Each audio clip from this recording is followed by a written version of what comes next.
Hello my treasures, it's time to spotlight a dude Paladin in today's Hearthstone Standard video. A deck that I've been actually wanting to cover for quite a while now, but now that we have Lothraxion, the redeemed in Standard rotation, I figured what better opportunity to try something like this out. And while he might be the only direct support that we got with the new rotation, the fact that he gives all your Silver Hand recruits Divine Shield allows you to use a lot of the new Divine Shield synergy within the deck. And because he does have a demon tag, you can use the PURATOR in order to draw into him. For the Mulligan guide of the deck, you are going to be looking for any early game minion. This includes cards like Jury Duty and Muster to Battle. If you have either of these two cards, Warhorse Trainer is also incredibly good to keep in your open hand, as you can snowball really quickly. Even Buffet Biggin can actually be really good to keep in hand if you know you can easily trigger this infuse. Outside of this, you're going to be looking for cards like Disco Mall. Finally, Lothraxion himself and PURATOR are also really good to keep in your open hand if you know it is going to be a slower matchup. You don't mind the fact that you're going to have one less card. Now, with that all being said, let's look at some game. Okay, time for a game against the Demon Hunter. Haha. This seems to be the new Blood Death Knight of the set after the recent balancing changes. Oh, we're actually still using Leandrin in this version of the list. I ended up cutting her out because we don't have any ways to directly buff her. Sure, you could in theory give your little dudes Divine Shield and Rush, but it wasn't always necessary, and it felt a little bit awkward to try to use her in this deck. Ended up including a little bit more draw power instead. Okay, so they're 40 cards. That's kind of interesting. Makes me wonder what exactly that they're trying to do there with 40. Okay, Spectral Sight, trying to a few additional cards. Sanguine Soldier, interesting, but we're not going to use it. Probably going to have a way to get rid of Leander in here, but you never know. Sometimes they don't, even if they are a class that stereotypically has something like that. Well, I mean, rather than waste it on Leander and something else that we could actually make a lot of use out of. Ooh, Muster to Battle would have been nice. With the Leandrin, but it's fine, we can make use of it. I'm actually kind of curious what other... I ended up cutting one of the Order and the Courts, I think, too, in the final version of the list, and including Seafloor Savior. Oh, okay, so they're big Demon Hunter. Big Demon Hunter, I should say. Alright, we're just gonna go face. We gotta rush face against this deck. They probably have a way to AoE clear, but that's fine too. There's Immolation Aura. I just realized we got them down to 21 HP. It doesn't really matter much against Demon Hunter in particular, just because they have a tendency to just go full heal, even though Reno isn't in rotation anymore. So they're going to go face. We do have the two light rays. We could actually put them down. I don't actually know how easy they're going to be able to remove them, but hopefully they won't be able to do it. Also, putting them on opposite sides because I don't want to deal with Devourer. I know they're probably not running it, but I'm still weary from before the rotation when people were actually running it. Actually, is a card that if we go towards a more minion-based meta again, I wonder if people will running. I mean, that is not a card combination I wanted to see. Well, I mean, it doesn't clear out everything. It does make it a little bit more annoying. We do have Countess in hand, so we're probably just going to use Countess next turn, I would assume. So they might actually be able to clear out both, or maybe just one. Are they going to attack? Yeah. It makes sense to attack into it because they're going to take the damage anyways. Oh, Lothraxion, I would have preferred you to be the PURATOR, but I guess I'll take it for later. And then just go face.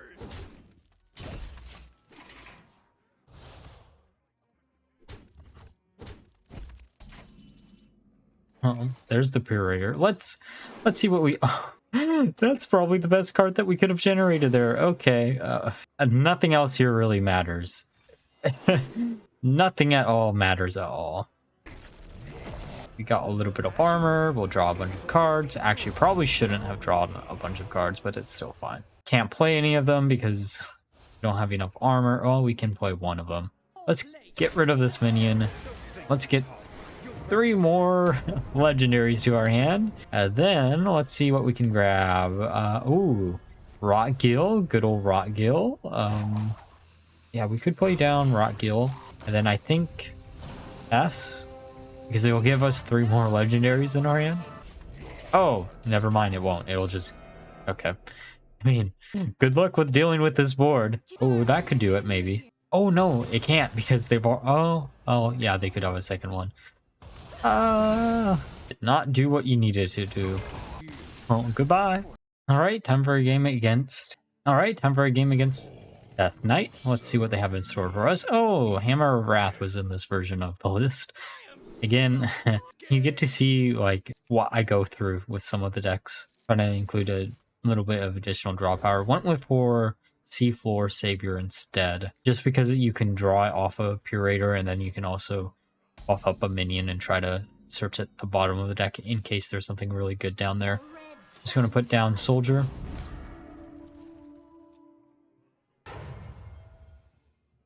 Okay, so they're going to pop the Divine Shield probably here.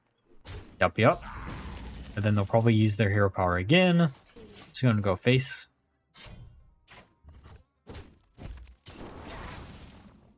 Disco Maul, actually a pretty good top deck.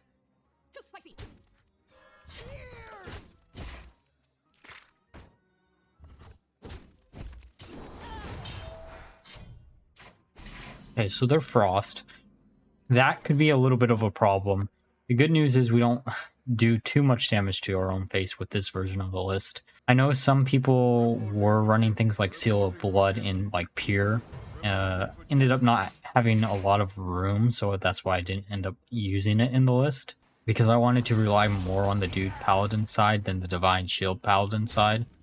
Which may or may not be a mistake in the long run, but this is a lot more fun in my opinion. Making use of some cards that I really wanted to, plus I get to use one of my cards that I really want to use in a thumbnail early on. If you can't tell, there are some times when I make a deck, it's because I want to use the character in a thumbnail. Great example is Kragwa. The Kragwa or Shaman deck, that was made purely because I wanted to do something with Kragwa. Nothing else. I just wanted to use it in a thumbnail, or him. I'm going to put down Lothraxion. Everything for the rest of the game, Divine Shield, and then we can attack. This becomes a 8-8, or maybe a 9-9. Yeah, 9-9.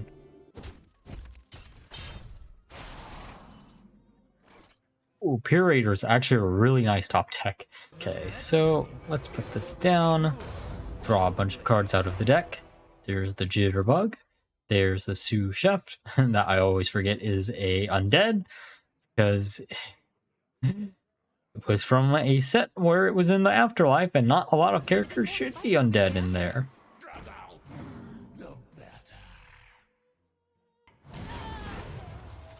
There's Countess. Now, we might run into a problem. This is going to sound bad. We might run into the problem where... they're going to freeze out our entire board.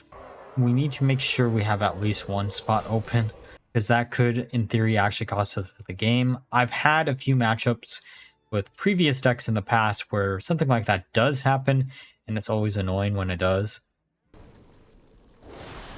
And speaking of which, that's one turn. Man, that is also the problem with this.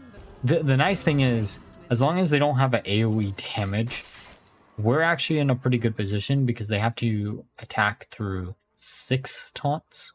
And that also requires them to push forward. And I don't know if they're actually going to want to do that. Also depends on what they have in their hand still. Frostworm's Fury. That's going to freeze everything again. Okay, they're actually going to kill one minion. That is a mistake, my friend. Because... Come on, something cool. A Nupercon gives us armor. Allows us to survive. Let's grab him. So I don't think we can actually use Stand Against the Darkness if we have no room. So we can't actually use him. I think we're going to put a Nupercon down out of the 3 options that we got here. Just because it's armor gain. And now they can't freeze us out anymore. Now they still have to deal with basically 3 taunts and a divine, or 5 taunts. Oof. Got really lucky there. don't think they can finish us off. Okay, time for a game against Paladin. Let's see who's better, Divine Shield Paladin or Dude Paladin. Now, Light Ray is something that we could keep in this opening hand just because we have the sous chef. And not something I necessarily want to, but we could. But I think we're going to keep the Warhorse Trainer just because we have the sous chef. Savior is actually a really good turn to play also. And Lothraxion is also really nice.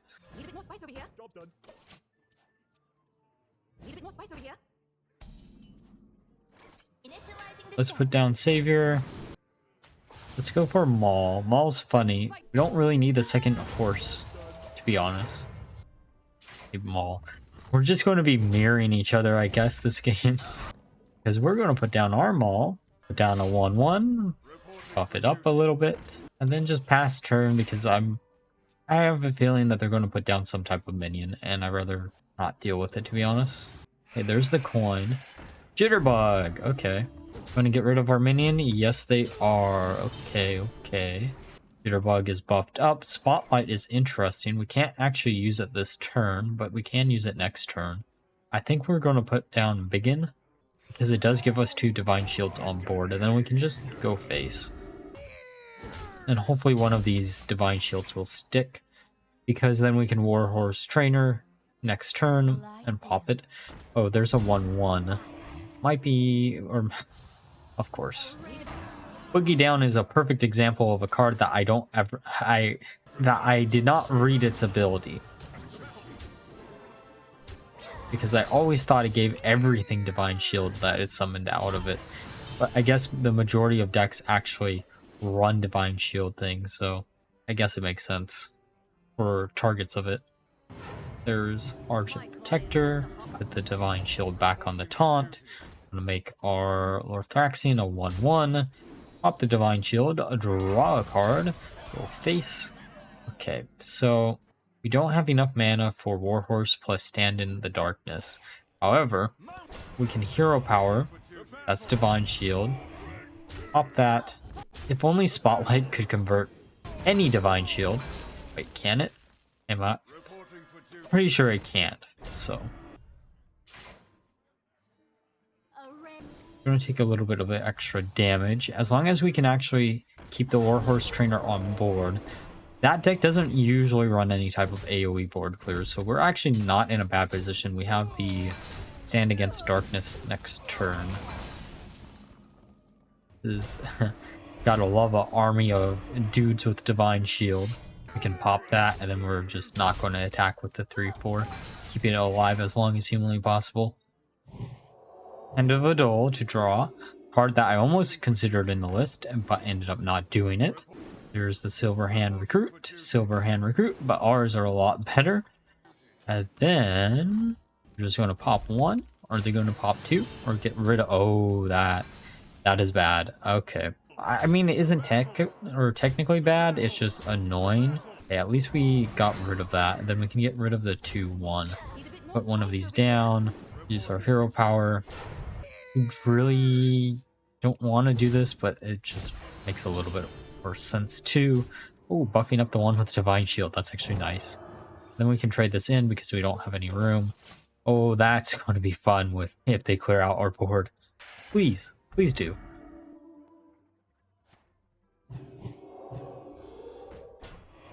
Okay, there's Light Ray number 2. I don't know if they're going to be able to do this. Yeah, clear it out. You don't know what's in store for you now. It's time to make our stand, I guess. Go face, pop that, and behold, 6 more dudes to replace the previous dudes. Then we can put this down just because it's funny. Turns out, dudes are stronger than Divine Shields. Hey, time for a game against Hunter. Let's see what they actually have in store for us. I don't actually know what Hunter decks are floating around anymore. I know Arcane Hunter actually feels really strong right now, but outside of that, there's not too many. Demon Hunter is floating around a lot, but maybe Hunter has floated back to Big Hunter? That would make a little bit of sense. It's kind of sad that if it did, but I honestly don't know what other viable Hunter strategies there are. I want to do something with Freebird, either in Hunter or Priest. Haven't made the decision yet, though. Problem with it is you're going to need ways to get additional copies of Freebird, which isn't going to be the easiest thing in the world to do. Oh, this is also another one of the games with Hammer of Wrath. I think this is the only game that was in the list that it'll actually matter a little bit. Get rid of the monkey. Gun, interesting. Wait, are they going to be attack hunter with shock trooper? Another card that probably could be unnerfed now that brand doesn't exist in standard rotation. Because what, at most you're going to have 4 additional copies, unless you do something with secrets maybe, and then you just hope and pray you get cheat death. That could be fun too. That might actually be something to try out. It's weird. Hunter feels like one of those classes right now that there's so many different little decks that you could maybe try to find a synergy for that people just aren't really exploring too much because they're set with decks like this. Alright, let's make everything have Divine Shield for the rest of the game. Maybe a little bit of a mistake, but I'll live with it. They'll be able to get rid of the 5/5 next turn anyways, if they really want to, I should say.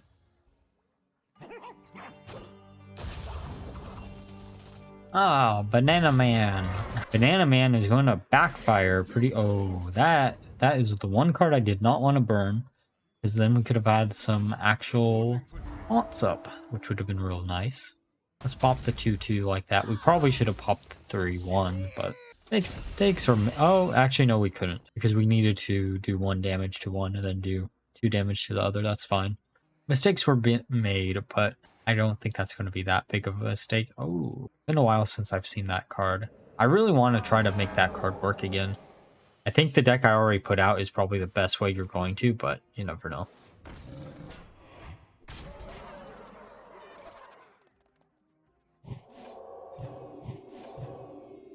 Okay, so if we buff this up to 5, then buff the other one up to 4, we can pop that, get rid of that. Put down the soldier. I know we're going to get low. Actually, let's not do that. Let's put down our Divine Shield dude.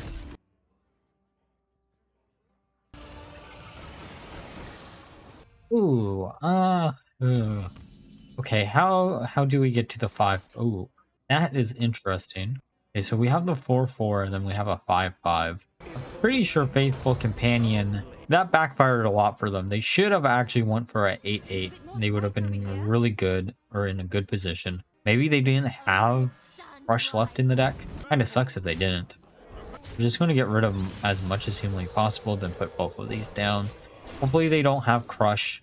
Actually, even if they do, we have 3 taunts up, so we're in a pretty decent position. Watching closely.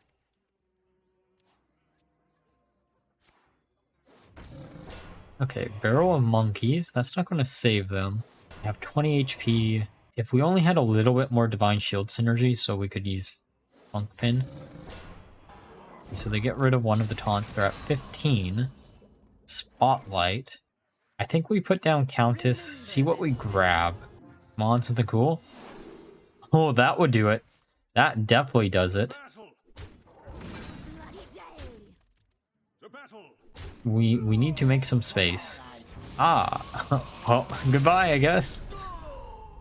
Alright, now that we're through the games, let's discuss my final thoughts of the deck. So this deck actually was pretty decent. Lothraxion as a card is incredibly good in this deck, and it allows you to have a lot of draw power when you normally wouldn't through the new card, a Jitterbug. However, because this deck doesn't run too much draw power outside of Jitterbug, it does have a weakness if you cannot establish a board of Divine Shields.